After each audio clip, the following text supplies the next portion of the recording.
Good evening, everyone. Welcome to the Stratford Public Schools Finance Committee meeting. It is Monday, March 28th. My name is Amy Wiltsey, and we will get this meeting started at 6:29 p.m. First on our agenda is the acceptance from our minutes of our February 28th meeting. Do I have a motion to accept? Mr. Proto, second. Ms. Bedell, thank you very much. And I will do unanimous vote. All in favor? Aye. Any opposed? Thank you very much. Next, Ms. Mangini, budget transfers, none for March, correct? That is correct. Okay. Good You to get a see. break this month. All right, thank you. And proposed, would you like to present with us, please, the bus transportation contract? Certainly. In your packets, I know that you did receive a copy of the letter that outlines the changes in the terms of our agreement with Durham. And the state somewhat regulates district bus contracts in that we can never have an agreement that's more than 5 years. And in our current contract, it does allow us to have extensions. And I did work with the town purchasing agent before we actually explored this opportunity with Durham. I think for the most part, from everything I've heard since I arrived in district, and with the experience that Dr. Sunday and I in particular had over the past year since we've been pretty much back to normal with bus transportation, we felt that Stratford has always had a good partner in Durham School Services. I'll particularly note how fortunate we were not to deal with what a lot of our neighboring school districts had to deal with driver shortages this past year. And I feel as though Durham has always been there whenever we've had any questions or concerns. Nevertheless, the most important part of our contract negotiations involved the financial end of it. And as we looked towards the previous contract, I had noted when I first arrived that the 4% increases each year seemed a little bit high to me because they were higher than what I was accustomed to. But as we explored how transportation contracts have been settling, and with some of the information shared with us by Durham, which we did confirm, they are actually settling significantly higher right now. And there's so many variables for bus companies with driver shortages and having to pay premiums that it is a challenge for any of the bus companies to negotiate a competitive contract. So we were very pleased as our negotiations went on that we were able to secure this 1.5% increase in years 1 and 2. I really think it's most advantageous to the district, obviously to our budget. I will tell you that is the number that's already factored into our proposed budget. And I think as Dr. Sunday and I really explored the options for the subsequent 3-year period, we were toying with whether or not that was in our best interest as well as Durham's. And the more information that we received, and in talking to some of our colleagues and some transportation companies and professionals, quite frankly, we were told that right now that is probably our best option, it's the best practice, because there are so many variables out there that it would probably be, it's in our best interest to have such a low projected increase for those years, but it's also more than likely we would never have gotten that if we had gone out into the bid process world. So for all of those reasons, we feel that we're bringing you a very competitive agreement, and we are hopeful that you will support it for renewal. All the other terms of the agreement remain the same, which have been workable and they've been solid. So we really haven't had any issues. Great, thank you. I got to speak to each of our board members about our comfort level in pushing forward a vote for tonight, so we are going to do that. I will entertain a motion that we accept the new proposed budget for Durham Transportation Services for Stratford Public Schools. So moved. Do I have a second? Second. Yes. Mr. Henrik. Yeah. So in the chart you had sent out, was that an hourly rate? It's not in our packet here. No. No, I'm sorry, that is a per day per bus rate. Okay. And it talked about what I thought I understood there's some special ed transportation as well? It does provide pricing for special education buses that are in district. Or out of district, we have the option of either choosing Durham if they're the most competitive, or we do sometimes use other vendors if the pricing is better. Okay, so in our budget books, you had in 510 transportation, there was student transportation, which was first line item. Is that solely the Durham contract, or is the special ed transportation, the second line, included in that, or? It depends what you're looking at. In the 510, if it's a summary, then yes, it's all of them combined, and then they're separated. The 510 is the object code, and then there's an additional code at the end that's a 4-number code that breaks it down by regular education, vocational regular transportation, vocational transportation, special ed transportation, etc. And so, yeah, and I mean, that's the special ed. So I'm just trying to see what this contract covers. On page 77 of our budget book, there's 2 line items. One of them student transportation, one of them special ed transportation. Okay, then it is separate. It's only it will cover a portion of the special ed, that's our in-district students that ride Durham buses or special buses through Durham. And then it is the regular transportation, which is all other in-district transportation. So you have a line item, student transportation 2.6 million, and then special ed 2.9 million.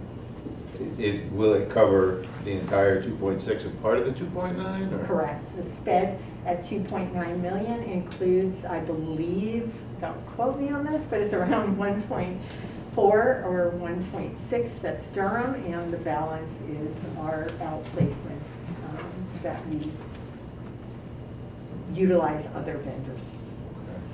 So I mean, I don't know that I can figure out which is which, looking at this budget book. Can you give us a breakdown? I don't need it now for this vote, but for future budget talks and whatever else we might enter into. So you're saying 1.6 and the 2.6 million are included in the Durham contract, and that would leave about 1.3 million that are from other vendors? Thereabouts. Plus or minus? Yeah. Okay, thank you. Testing my memory, but yes, I will absolutely provide that information. Are there any other questions? Pam, years 1 and 2 are set. I'm not clear from the letter. In year 3, 4, and 5, in any of those years, are we locked or can we renegotiate?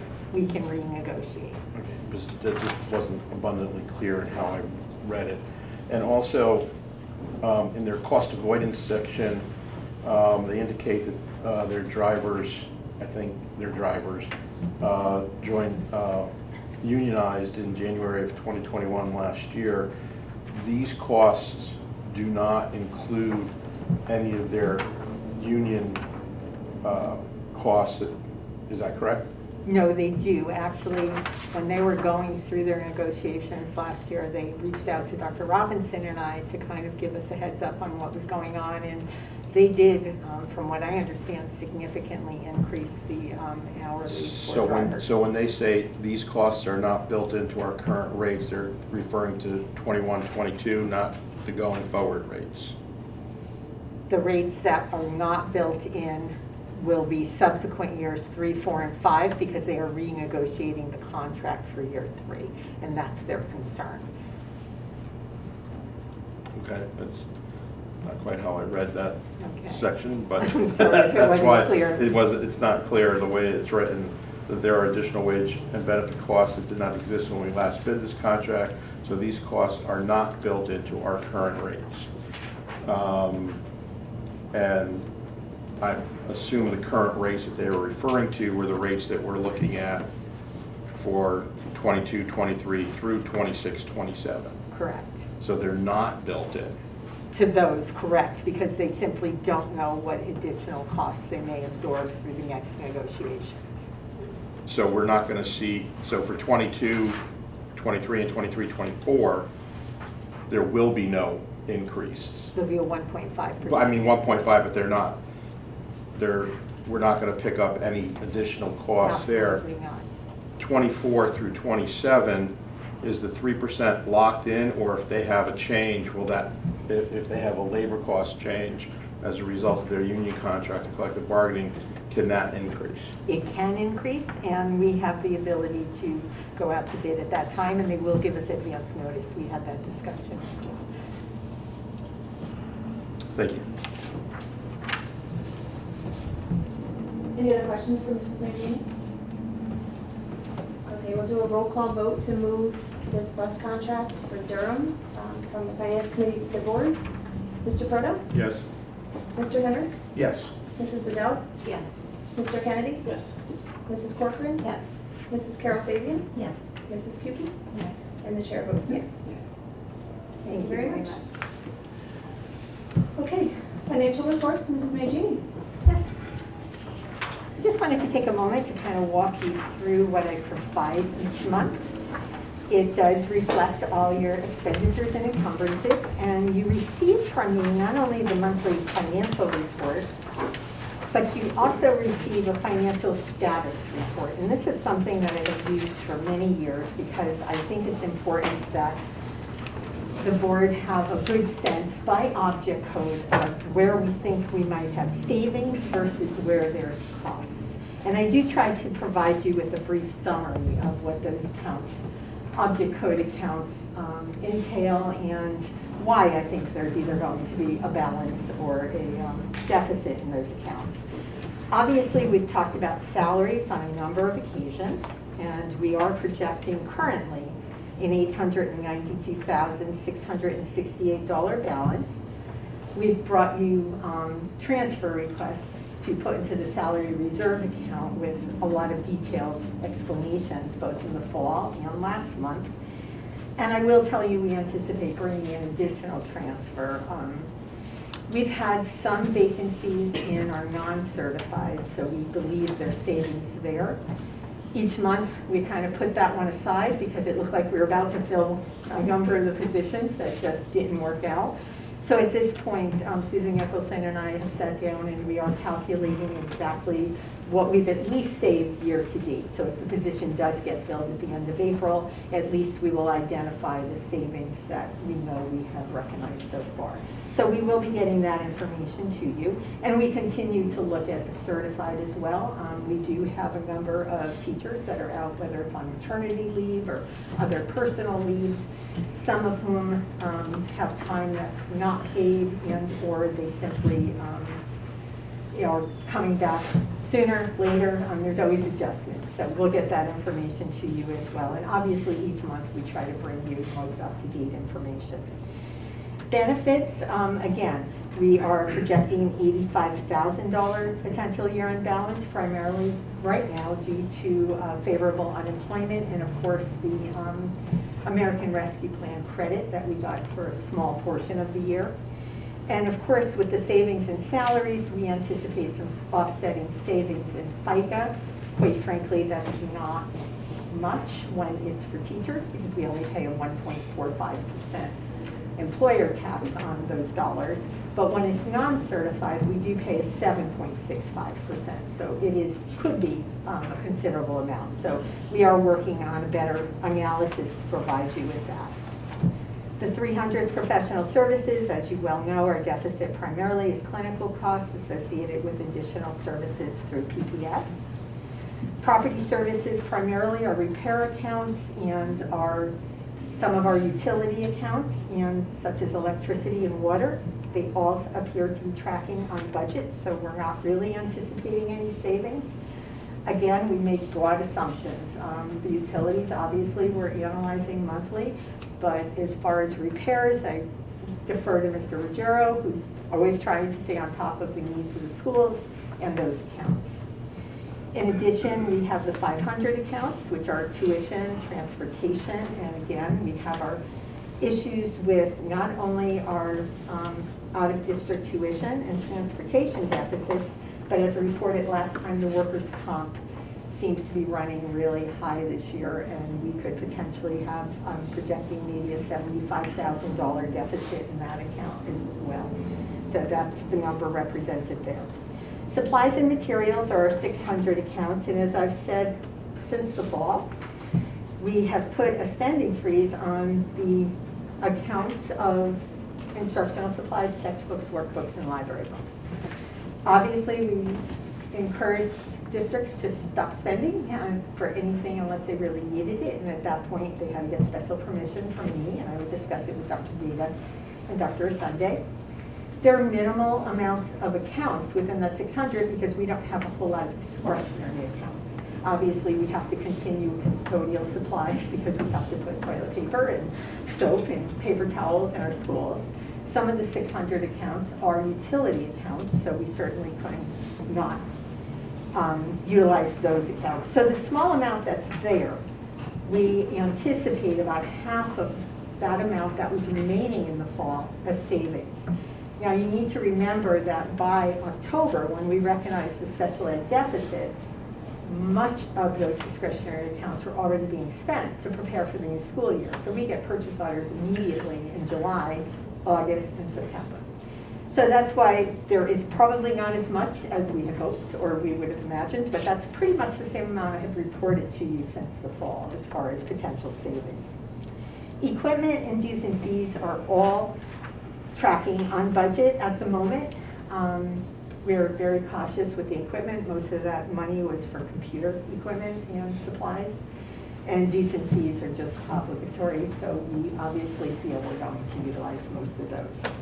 Having said all that, as of the end of February, our deficit that we know from special education is $2.3 million. Obviously, the district is working very hard to offset a lot of that, and we are right now at a $1.2 million projected deficit, which could even be lower as we work through our process for identifying additional savings and salaries. I won't really say it's fortunate that we have that savings because it's really coming at the cost of what all of our principals in the audience deal with day to day, and that's trying to fill positions, which has been really challenging right now. So stay tuned. We'll just continue to bring you all this good information. And if you have any questions, I'm happy to answer them.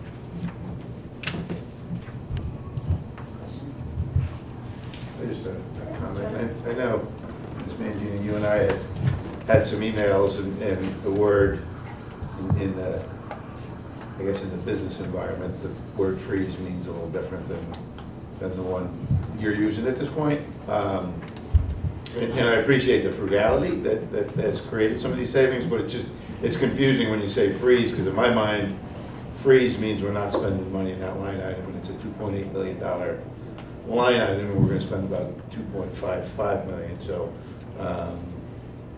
you know, the word freeze, I don't know that is as accurate as I would like it to be. You know, restricted spending perhaps, but just a comment. I respect that, but again, I would just remind the board in particular that I was always clear about which accounts that we did put a freeze or a restriction on spending, which is a very good term as well. But they were always those limited accounts.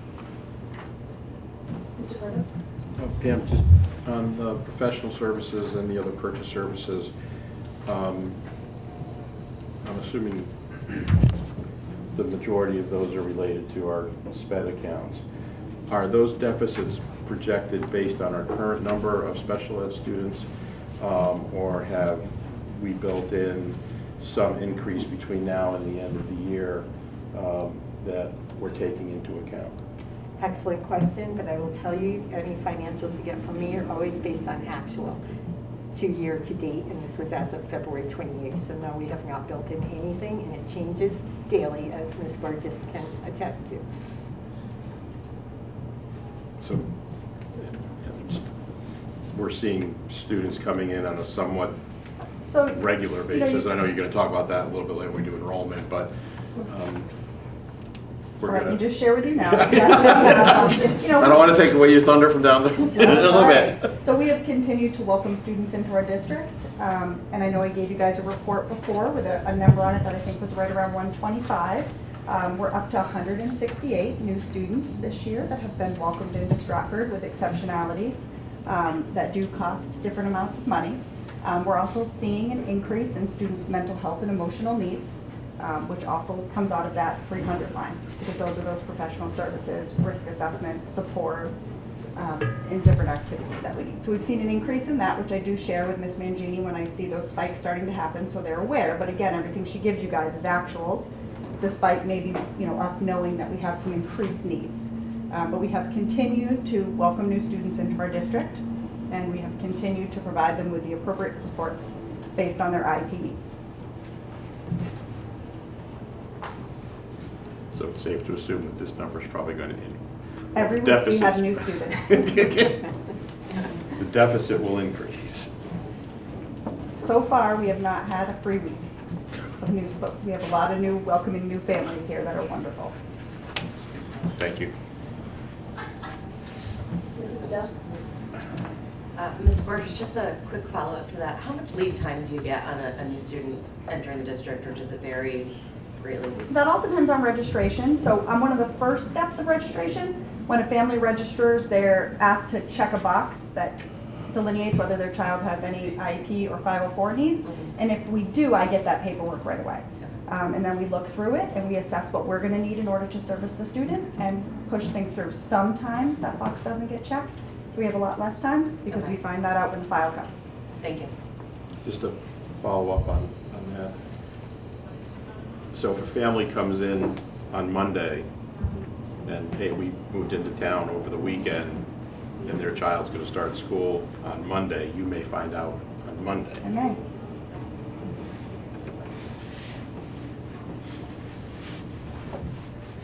Any other questions? Okay, thank you, Mrs. Majini. Dr. Clemming with a grants update. Good evening, everybody. Should be a brief update. We're in the quiet part of the grant season. This is when the state's ramping down last year and ramping up next year, so there's not a ton going on.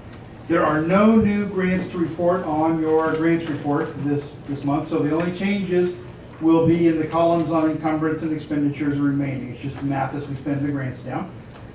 We do have four grants in progress. We have the school readiness grant going in this week, which funds 3 of our preschool rooms. We have the adult education grant due later in April, mid-April, and that's obviously for the mandated adult education programs.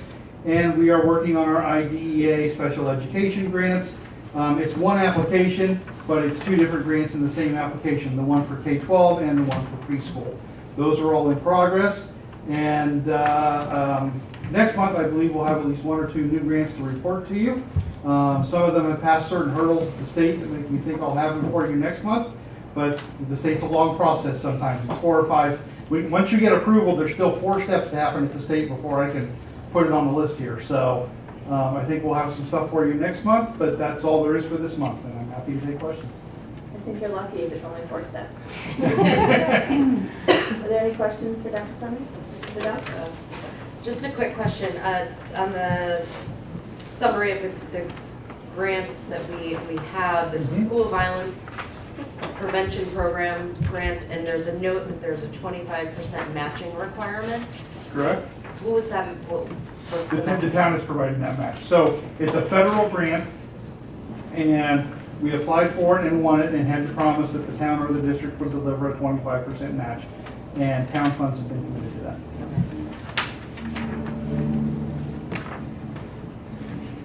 Mr. Kennedy? Yep. Is there a way we can get some job descriptions of a lot of the grants? I know right now it's really just summaries, but is there actual job descriptions of some of the grants, like the new school climate position, I believe at Johnson? I mean, there are job descriptions in HR. They're not part of the grants that I turn in. So yeah, I mean, every position has a job description, but they're not, 99% of the time, they're not part of the grant application.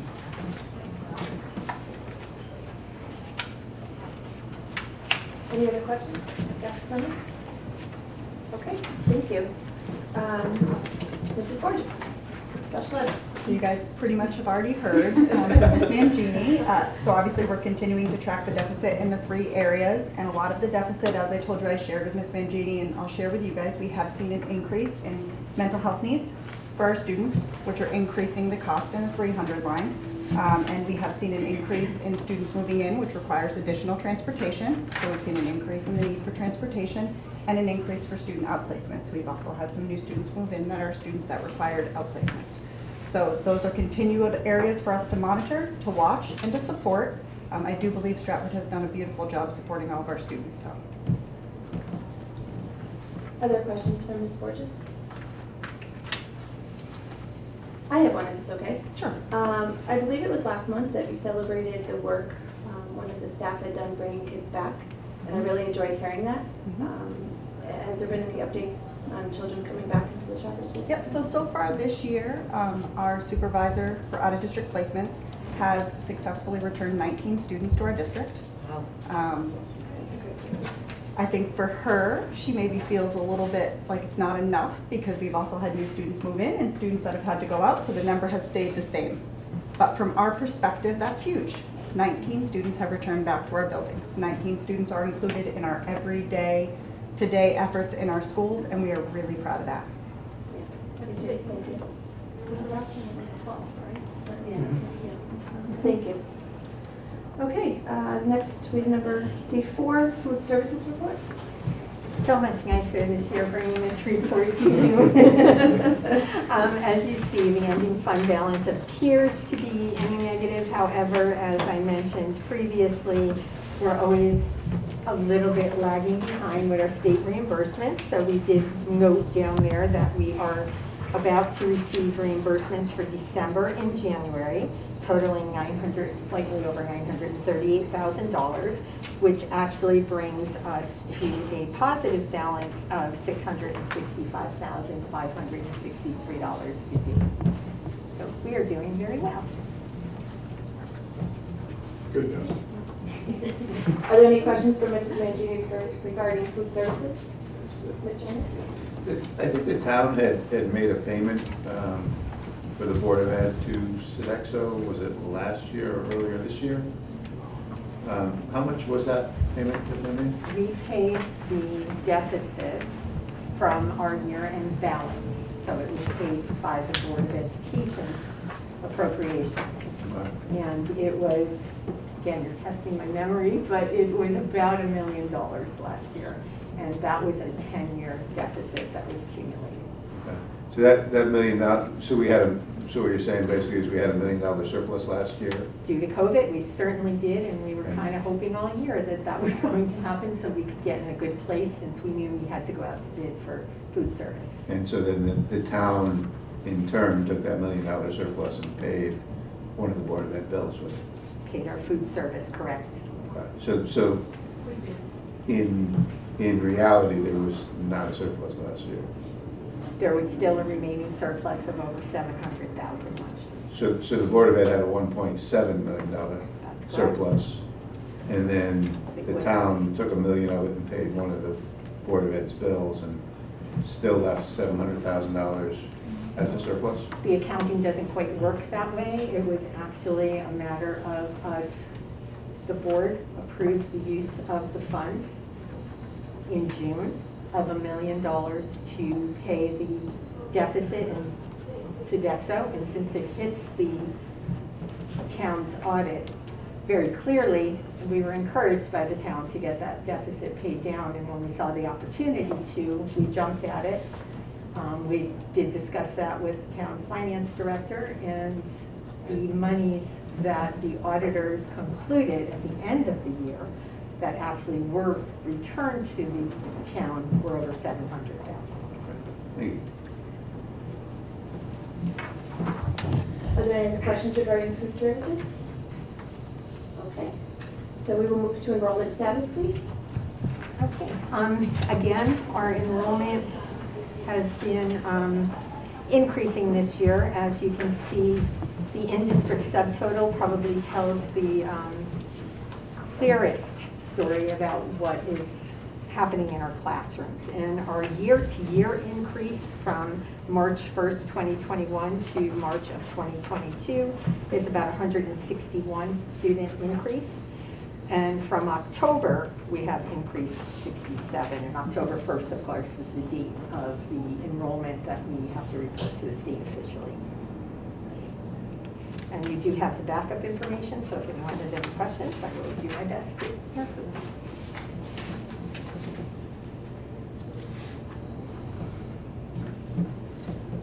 Are there any questions regarding enrollment?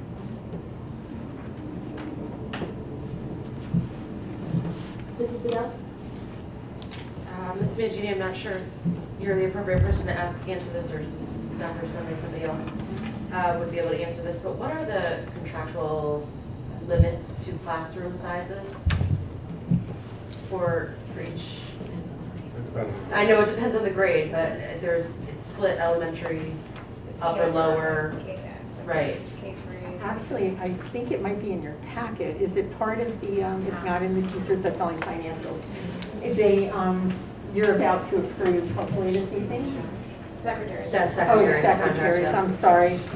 Regardless, I think when that contract has been completed, we did adjust for next year. So right now, if you might recall, our enrollment by grades and class size takes in a factor for special ed students where they count 1.5. Right. That will no longer be the case next year as recommended. And I know that our primary levels, again, trying to go by memory, I was just working on this today, so it really should be in my head, but it was 24, I believe, for kindergarten, first and second. I'll be happy to send it to all of you in the definitive, but it's about 27 for the higher grades. And then I think at the high school level, we are at 32. I don't know if Jack or Katie remember. Next year, Yeah. correct. But I will send that to you. In middle schools and included in high school? Secondary. Yeah, I believe so. So those numbers currently, it's pre-K through second grade, it's 27. Third through sixth, it's 32. 7 through 12, it's 35. I was totally wrong. Thank you, Dr. Those numbers are what? Those are the new numbers? Not Yeah. Okay. These are current. Those are Current, current, yeah. yeah. So the new numbers obviously, are- we had a mutually beneficial contract negotiation process with SEA, and those numbers are reduced. Okay. Are there any other questions regarding enrollment? Okay, thank you, Mrs. Mangini. Any other old business, new business? Nothing? Okay. Well, then I will entertain a motion to adjourn the Finance Committee meeting at 7:02. All right, thank you very much.